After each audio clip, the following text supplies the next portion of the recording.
अस्सलामुअलैकुम वरहमतुल्लाहि वबरकातुहू। जय हिंद फ्रेंड्स। आज का ये जो वीडियो है, ये वीडियो मैं पूरा जो है कंप्लीट उर्दू के अंदर ही बात करूँगा। और मेरे वीडियो से पहले शुरुआत में ही जो हमारे इज़्ज़तमाब लॉ मिनिस्टर साहब और माइनॉरिटी मिनिस्टर साहब जनाब NMD फ़ारूक साहब, हमारी बुज़ुर्ग शख्सियत, मैं उनका तहे दिल से शुक्रिया अदा करता हूं। और उनका शुक्रिया अदा करते हुए तेलुगु देशम पार्टी के जो सुप्रीमो हैं जनाब नारा चंद्रबाबू नायडू साहब, उनका भी मैं शुक्रिया अदा करता हूं।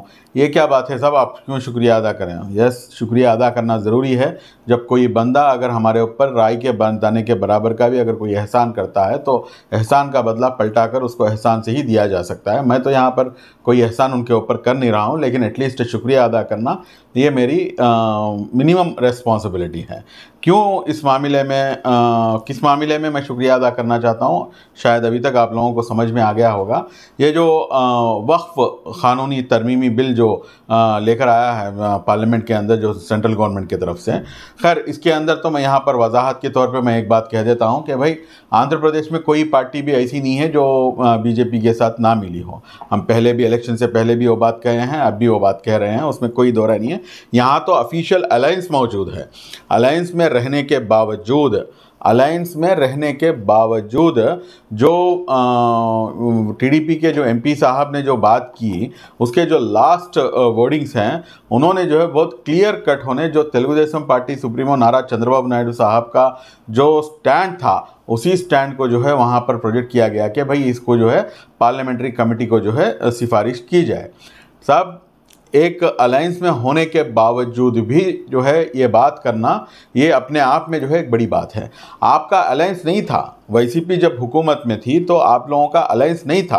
अलायंस में ना होने के बावजूद आप हर बिल को जो है आप सपोर्ट करें। मैं ये नहीं कहूँगा कि भाई इन्होंने सपोर्ट कहाँ करे, सपोर्ट करने के लिए तो वो कहीं पर भी जो है उसको उसके ऊपर वोटिंग नहीं हुई, या नहीं है तो जो है वो बिल जो है पास नहीं हुआ, कुछ नहीं हुआ। बस इतनी सी बात कही गई कि भाई इस बिल के अंदर जो है कई शुबात हैं, तो इन शुबात को जो है क्लियर करना ज़रूरी है। तो तेलुगु देशम पार्टी का जो स्टैंड था, और कई हजरात ये भी कह रहे हैं कि भाई आप लोग जो है दोपहर में 2 बजे मुलाकात हुई आप लोगों की, लेकिन उससे पहले ही जो है ये इसके बारे में जो है बात किया गया। लेकिन आप लोगों को इस बात की वजाहत नहीं है कि 7 अगस्त के दिन जो है यहाँ पर कैबिनेट मीटिंग हुई थी और 8 अगस्त के दिन जो है पॉलिट ब्यूरो हुआ था। तो 7 अगस्त के दिन सुबह में जो मेरा रिप्रेजेंटेशन, जो मैंने इज़्ज़तमाब हमारे मिनिस्टर साहब जनाब फ़ारूक साहब को जो मैंने रिप्रेजेंटेशन दिया था, वही रिप्रेजेंटेशन जो है सीएम साहब के पास गया। और सीएम साहब उसी दिन जो है आपने जो है हमारे फ़ारूक साहब को, हमारे मिनिस्टर साहब को ये कह दिया कि इसको जो है इस तरफ लेकर जाया जाएगा। और दूसरी बात, एक और चीज़ भी क्या है इसके अंदर कि सुबह के 11 बजे, मतलब 8 तारीख के दिन सुबह में 11 बजे जो है पॉलिट ब्यूरो शुरू हुआ और 11:30 बजे जो है ये टॉपिक डिस्कशन पे आया। और वहाँ पर जो है Telugu Desam party parliamentary president जो होते हैं लाऊ कृष्ण देवरायलू साहब, जो कि नरसरावपेट के जो एमपी साहब हैं, आप खुद भी उस पॉलिट ब्यूरो में मौजूद थे और आपको खुद को भी जो है ये हिदायत दी गई कि इसको जो है पार्लियामेंट्री कमेटी को जो है सौंप दिया जाए और इसके अंदर जो है तेलुगु देशम पार्टी की भी जो है नुमाइंदगी होना चाहिए। और लाऊ कृष्ण देवरायलू साहब खुद जो है इसकी जो है नुमाइंदगी कर रहे हैं। और आपको जो है हरीश साहब जो है पार्लियामेंट में बात की है, और हरीश साहब जो है बात करते हुए बहुत क्रिस्टल क्लियर अंदाज में, खैर उन्होंने जो है जो कहना था, क्योंकि गवर्नमेंट में होने के बावजूद गवर्नमेंट के एंटी बोलना, ये बिल्कुल वो क्या बोलते हैं, वो चीज़ को जो है हम एक्सपेक्ट नहीं कर सकते। लेकिन बावजूद उसके जो है हमारे जो अगराज व मकासिद हैं, जो हमारे वक्फ बोर्ड को लेकर जो भी हमारे दिल के अंदर जो शुबात हैं, उन चीज़ों को लेकर जो है उसको पार्लियामेंट्री बोर्ड को जो है भेजना चाहिए, बोल के पार्लियामेंट में खड़े होकर गवर्नमेंट पे रहकर जो है वो बात जो है बोलना, ये अपने आप में जो है एक बहुत बड़ी बात है। इस बात को जो है गौर करना बेइंतहा ज़रूरी है। अब रही दूसरी बात, और कई लोग जो है आज साक्षी मीडिया में भी जो है आया है कि भाई मुस्लिम लपई मी वही खरेमटी, मुसलमानों के ऊपर आपका किस तरीके का जो है रवैया है। सीएम चंद्रबाबू निलदीस्तुन्ना मुस्लिम पेद्दलु, कौन है साहब ये मुस्लिम पेद्दलु? कौन है मुस्लिम बड़े? कहाँ पर हैं ये? कहाँ पर हैं? जब ये एनआरसी का कानून आया उस वक्त ये बड़े कहाँ मर गए? और जिस वक्त जो है ट्रिपल तलाक बिल आ गया उस वक्त ये बड़े कहाँ चले गए? और जिस वक्त जो है 370 को लाया गया उस वक्त कहाँ चले गए ये बड़े? आज जो है साक्षी के अंदर ये लिखा जाता है कि भाई सीएम चंद्रबाबू निलदीస్తున్న मुस्लिम పెద్దలు।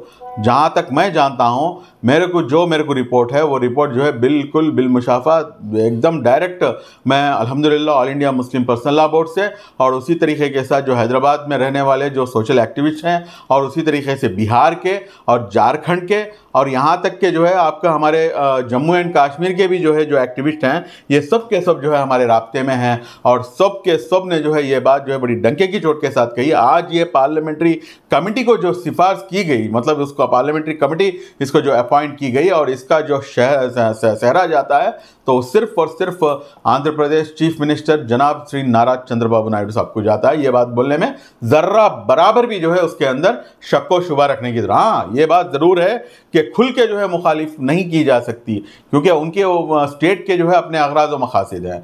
तो हमें जो है इसके अंदर हम पूरे तरीके से जो है हम उनकी तारीफ, लेकिन जहाँ तक वो कर सकते हैं वहाँ तक उन्होंने करके दिखाया और इंशाल्लाह आने वाले दिनों में भी जो है हमारे जो ऑब्जेक्शंस हैं वो ऑब्जेक्शंस इंशाल्लाह लाओ कृष्ण देवराय साहब के ज़रिए से और दीगर और भी जो अहबाब हैं उनके सब के ज़रिए से जो है इंशाल्लाह पार्लियामेंट्री कमेटी को जो है इंशाल्लाह दिया जाएगा और उसके ऊपर जो है जो जिस तरीके का जो स्टैंड लेना है इंशाल्लाह वो स्टैंड लेने में बाबू साहब पूरी हिमायत करेंगे।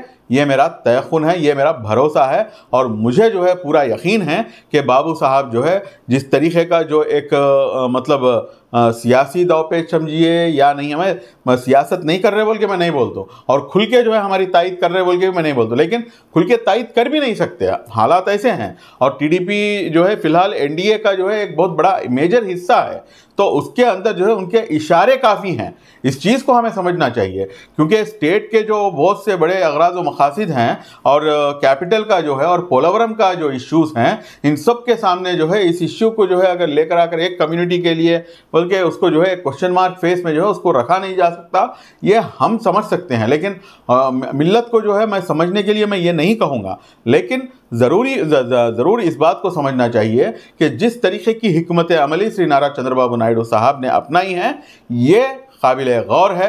और जब वाईसीपी हुकूमत में थी तो आप लोग कर क्या रहे थे? आप क्या एटलीस्ट सीएम साहब को कभी मुलाकात की? आप 370 के बारे में आपने मुलाकात की, 3CA एनआरसी के बारे में आपने मुलाकात की, जिस तरीके के जो भी काले क़वानीन लेकर आए गए इन सब के ऊपर क्या आपने जो है कभी सीएम साहब को मिलने की जुर्रत की?